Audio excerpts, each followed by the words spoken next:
Hello guys, in today's video, I'm going to show you how to fix Google Slides an error occurred. Let's begin. First, open your browser and then go to your Google Slides. Then over here, a quick explanation that this error usually happens when Google Slides can't properly connect to Google servers or load required files.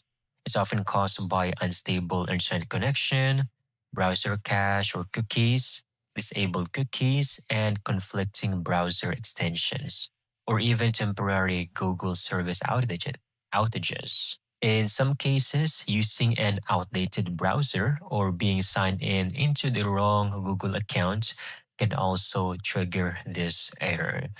So what you can do is whenever this pops up on your screen, you can use Control R to quickly refresh your browser. All right. And usually it works for most people. But if not, it might just be a bug in the system. As mentioned, Google servers or load required files are not being properly connected. Just make sure that you have a stable internet connection. Or if not, you can try to use another Google account and see if the problem is now gone using a different account. But that's it. That's how you can easily get this done. Thank you so much for watching. I hope you found this video very helpful.